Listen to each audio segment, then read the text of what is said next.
falar um pouco, depois quem quiser fala, depois eu vou passar para cada um ler um pouco sobre ele. E tem uma poesia linda, por sinal, velho, foi o Luiz Raul que fez, e o Travasso, fizeram a poesia do Zé Carlos.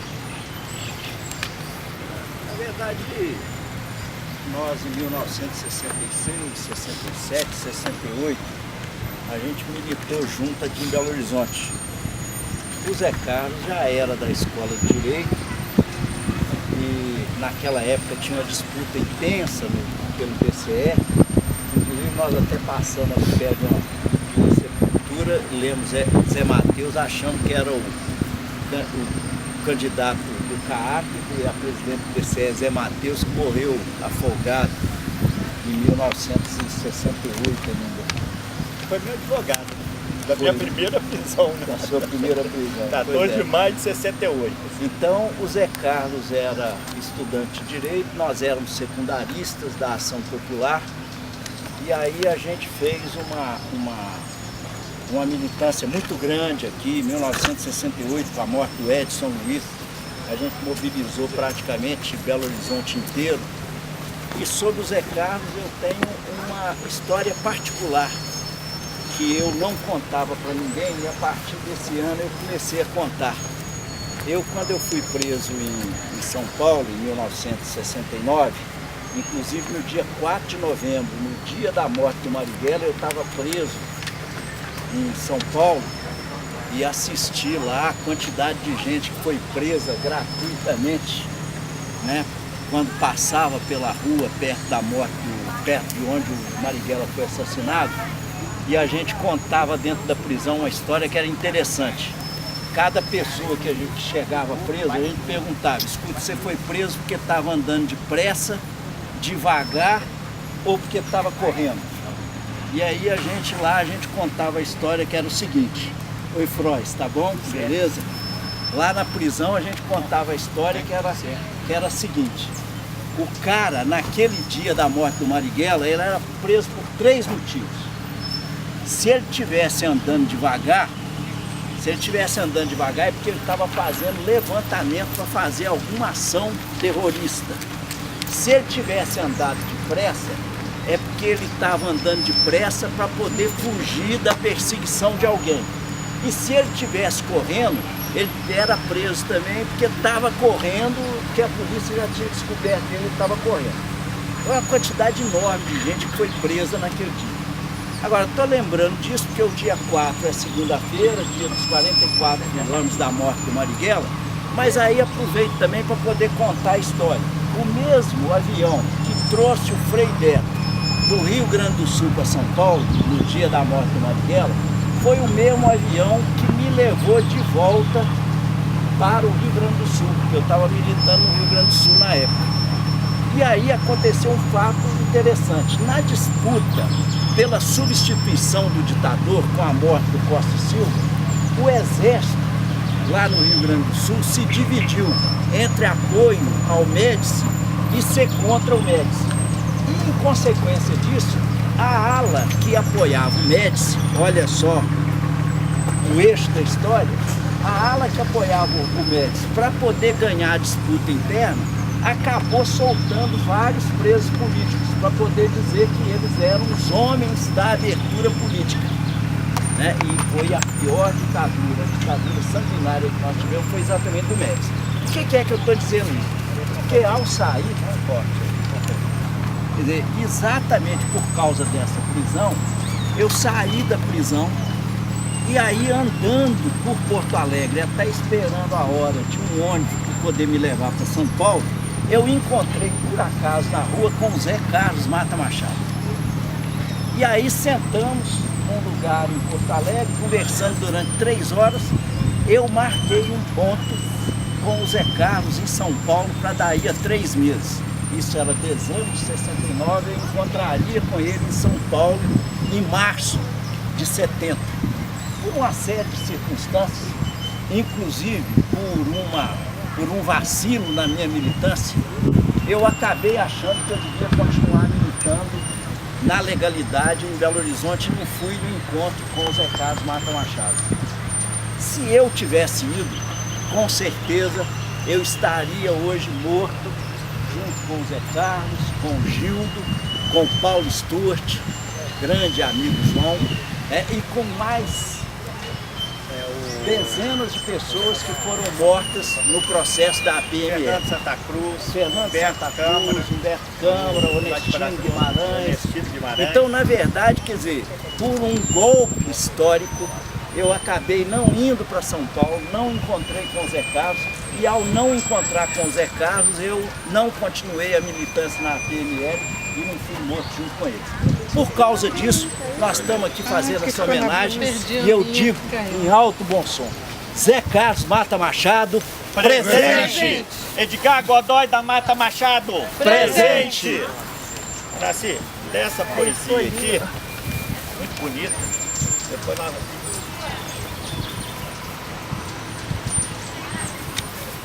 Vai. O Zé que virou flor, pra Zé Carlos, meu irmão assassinado. Com semente de cravo pelo chão, teu epitáfio. Aqui, não. Está José que sempre disse não, que soube dizer não até o fim. Que dizendo não, nos disse o maior sim, para que de hoje até o fim, nem mesmo cão passando por aqui, ouse pensar ainda que de leve de tua vida, amor, a morte cumprida e tão breve foi em vão. De saudade escrevo na colina.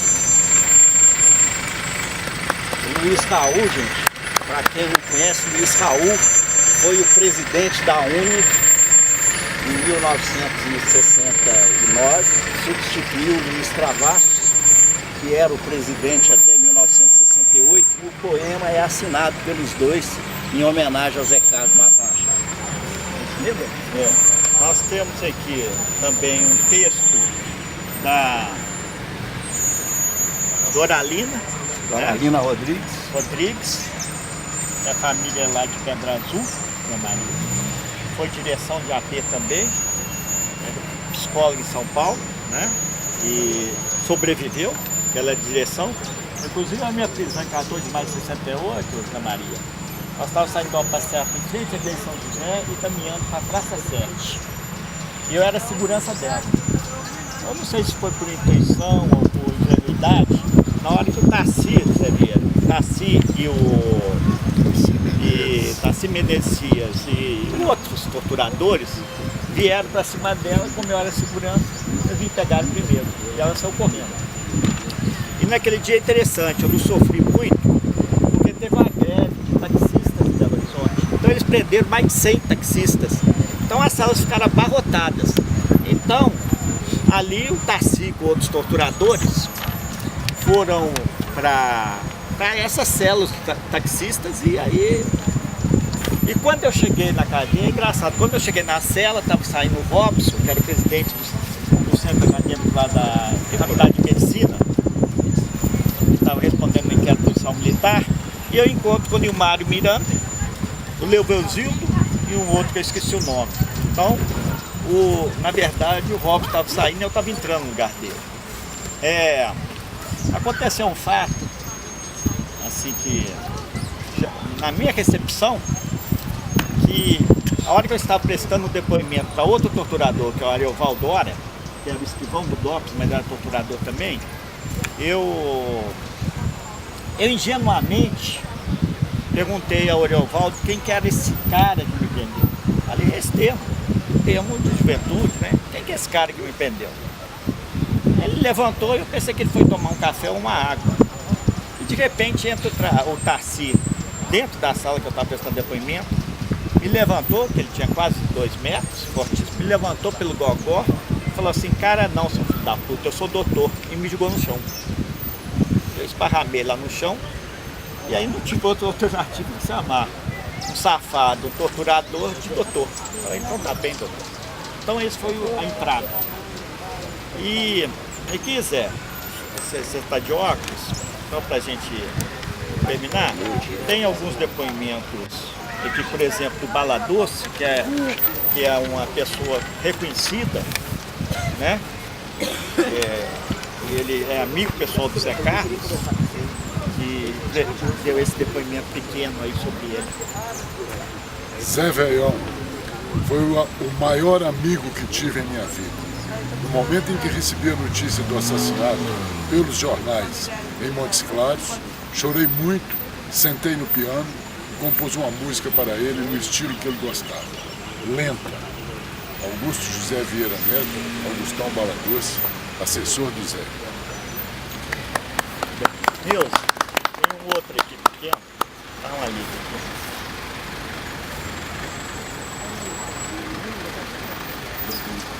Tem o Antônio Joaquim, você lembra do Antônio Joaquim? Tem do Analdo, tem do Antônio Joaquim. Ele também morreu no Curtira lá em Recife. Mas aí a família Lê esse aqui. Cheguei ao colégio estadual com 17 anos e encontrei um grupo de alunos, José Carlos, o pai da Mata Machado e o Naldo Janote África, que respirava político de inteiro. Falava em justiça social, fazia um jornal com um brasileiríssimo nome de Zé da Silva. Pensava ser um país e sonhava com seu futuro. E até estudava. O Zé Carlos, além disso, ainda me levaria a um lugar onde a crença no homem e nos seus valores sempre teve morada. Rua Lagoas, 712. A propósito, mesmo depois de tudo, o endereço continua atual, muito atual. Se só isso eu devesse ao Zé Carlos, já seria muito. Valeu, Zé. Obrigado. José Antônio Bahia Borges, amigo e colega de turma de José Carlos. Um caso interessante, Maria, que é um caso interessante sobre essa questão da casa, do lar do Mata Machado. É o seguinte, Márcio, depois que o Edgar morreu, a dona Edith continuou morando lá. E ali aquela região ali dos funcionários, é uma região da especulação imobiliária. Então eles começaram, a especulação imobiliária, começou a querer comprar a casa. E dona Edith falou assim, eu não saio daqui só depois de morte. Você pode fazer o que vocês quiserem, construir um prédio ao lado, construir um outro prédio, rachou os muros, não sei se é a casa, e enfim, a especulação imobiliária, você vê como é que é a dignidade, a firmeza de uma pessoa, de uma família, porque a especulação imobiliária está toda em cima, não é da casa. A casa é tijolos, né? Tijolos, né? A especulação imobiliária está em cima, é exatamente isso, do sentimento, das emoções, de uma vida, de várias vidas, e dona Edith mantém firme lá, ela tem 91 anos, ela continua viva. Todo final de semana um filho vai lá visitá-la. Bernardo, que trabalha em Brasília, quando ele vem, ele fica lá. E outro dia eu telefonei, a dona Edith estava lá na Pampulha, na casa da filha Edith. Então, ela mantém. Eu fui levar lá uma encomenda para Edith, a filha, e tinha um pintor lá que era de confiança, que a Edith falou, pode entregar para ele. Então, tinha um pintor lá, quer dizer, eles estão reformando a casa e ela está resistindo. Está resistindo pela coerência, pelo pensamento dela, pelas emoções, e eu tenho certeza que aquela casa ali vai até o dia que ela... Antes dela morrer, Não adianta especulação, não adianta nada. A ditadura não venceu a família, não venceu as nossas famílias, não vai ser a especulação imobiliária que vai na verdade, vencer a família, né? A ditadura não conseguiu vencer, fazendo essas atrocidades com o Zé Carlos. Inclusive, eu tive passado um vídeo de 2 depoimentos de pessoas que estavam presas junto com o Zé Carlos lá em Recife. E esse vídeo conta os momentos finais de Zé Carlos. Então tinha um dos presos políticos, ele, aquele serviço de cela, eles colocaram para fazer aquele serviço de cela, Zé Maria. E ele viu o Zé Carlos morto, viu o Zé Carlos agonizando. Não, primeiro esse viu ele morto. E tinha um corpo do lado, que nós estamos achando que era o Gildo, né? E aí o depoimento de uma outra presa política diz que ele falava: meu nome é Zé Carlos da Mata Machado, se vocês encontrarem com algum companheiro nosso aqui preso, da AP, fala com eles que eu não falei nada. Então, para eles também não falarem nada. E aí ele começou a pedir água, não deram água para ele, ele começou a falar que estava perdendo muito sangue. Aí essa menina, Maria José, ofereceu para fazer a transfusão do sangue. E eles não permitiram. E ele naquela noite morreu. Zé Maria, já que você é um grande pesquisador, eu estou fazendo um estudo para ver quem assassinou o Zé Carlos, toda a PBN, como o Kleber falou. A direção toda foi dizimada, inclusive tem alguns desaparecidos até hoje. Alguns não, vários, né? Que é o Onestino Guimarães, Humberto Câmara, Fernando Santa Cruz, Paulo Stuart. E o Gildo também está desaparecido, porque a família dele é muito pobre. Eles julgaram o corpo do Gildo e do Zé Carlos numa vala comum. A família conseguiu resgatar o corpo do Zé Carlos, mas do Gildo ficou lá, era muito pobre. E a esposa dele, a companheira do Gildo, a Marilúcia, estava presa também. Então ele foi enterrado numa vala comum. Depois tiraram da vala comum e mandaram para o ossário. E do ossário sumiu. Então eu passei, depois desses depoimentos todos, por isso que é importante a verdade, sabe, Zé? Porque depois desse depoimento todo, eu passei a considerar também o Gildo como desaparecido. Lógico. Foi enterrado. As famílias não fizeram isso que foi feito com o Zé Carlos. Então o Gildo também é um desaparecido político. E esse vídeo, inclusive, já está disponibilizado na internet. E, assim, eu estava falando da história. Ô Zé, nós temos que pesquisar isso. Você já que terminou seu livro, nós podemos pesquisar isso. Quando Edgar da Mata Machado foi cassado, ele era deputado federal, era isso? Do MDB. Quem tomou o depoimento dele foi Antônio Curso Neto, era do Exército. Não sei qual era a patente na época, se era coronel. E o Edgar Godoy da Mata Machado, todo mundo sabe, ele era uma pessoa muito praticante, católica, mas era um filósofo mesmo. Ele era um filósofo. E na hora que o Antônio Curso Neto começou a pegar o depoimento dele, ele começou a falar sobre os grandes filósofos, etc. Não, você é subversivo. Aí ele desceu comentários a respeito disso, etc. E foi falando.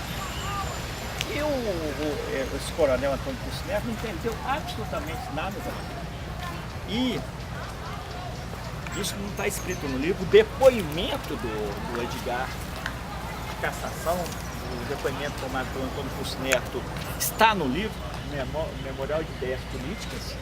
Está inclusive escrito o nome do Antônio Curso Neto lá. O Edgar uma vez segredou que o Antônio Curso Neto falou assim: você vai pagar caro. E quem comandava a região, a base lá de Recife, era Antônio Curso Neto. Então caçou o pai e matou o filho. E assassinou o filho. Isso eu tenho certeza absoluta, porque no livro, você pode pesquisar, de passo para você, está Antônio Curso Neto, que foi o que interrogou o Edgar. E eu passo para você também, você só puxar lá no computador, Antônio Curso Neto. Na época do Zé Carlos, era o comandante daquela região de lá. Então, eu estou fazendo um elo que eu não acredito, Zé Maria, que é subjetivo não. Porque esse cara era assim mesmo. Uma vez eu presenciei uma coisa, só para terminar, para ver como é que esses caras eram tão violentos, não tinham ética, não tinha nada, que o Antônio Curso Neto estava numa festa. E aquele torturador fortão, eu esqueci o nome dele, o Antônio Curso Neto falou assim: come esse copo aí, e ele comeu o copo. Eu nunca vi uma pessoa... Não, e comeu um copo. Tão prepotente, tão submissa. comeu um copo, eu esqueci o nome dele. Não sei se é Antônio Maria, tinha Antônio Maria, não sei. Eu sei que ele era Zé Vieira, fortíssimo, e comeu um copo.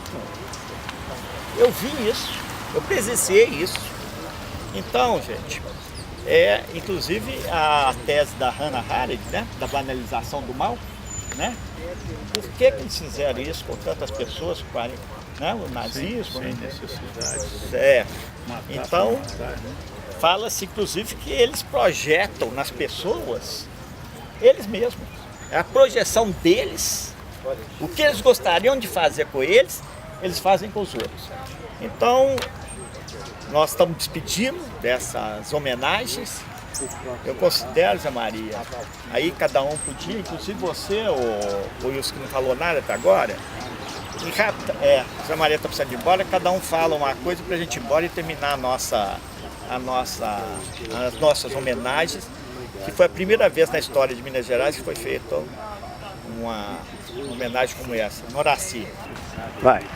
Então, a iniciativa da Comissão do Memorial de Belo Horizonte é importante que este ato dê início a um movimento sistemático de conscientização, de politização da nossa juventude em particular, que está completamente alienada e fora do contexto histórico verdadeiro do Brasil.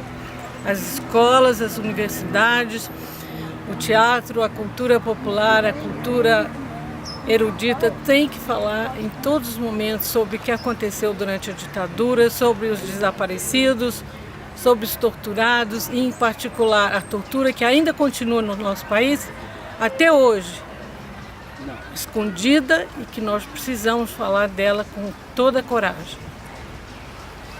Viu? Despede. Zé Vieira, despede. Eu acho que ele devia falar sobre os... Zé Castro e dos demais companheiros, esse ato é também um compromisso e uma demonstração que os que sobreviveram continuam atrás da luta para honrar a memória deles. Zé Maria. Só dizer que nós não esquecemos esses companheiros e que a luta deles, que pode para alguns parecer ter sido em vão, não for, porque é essa luta que nos inspira a continuar com as bandeiras que eles sustentaram. Vamos em frente e vamos continuar assim. Wilson. Ação popular, marxista, leninista, assim como era o Zé Carlos. E morrer só lutando, resistir, viva Amarildos da vida, porque essa família conseguiu resgatar esse corpo. Mas essas outras famílias não conseguiram resgatar os corpos ainda. Precisamos resgatar todos os corpos e precisamos parar com essa matança. Essa ditadura não acabou. Kleber, dá uma palavra final que nós estamos terminando. Dá uma palavrinha. Foi, o que é aqui? Está despedindo. Meio segundo para despedir. Não, gente, então o que a gente pode dizer é o seguinte, é que essa manifestação aqui que nós fizemos, singela, simples, que ela fortaleça a nossa luta pela abertura de todos os arquivos da ditadura, para que nós possamos efetivamente punir todos os torturadores que cometeram crime de lesa pátria. E que assim a gente consiga efetivamente construir no Brasil uma sociedade que seja efetivamente justa.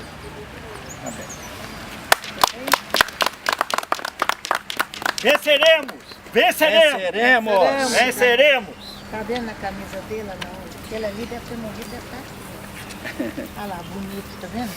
Tudo Esse é o Zé Carlos Mata Machado, que esse está enterrado aqui.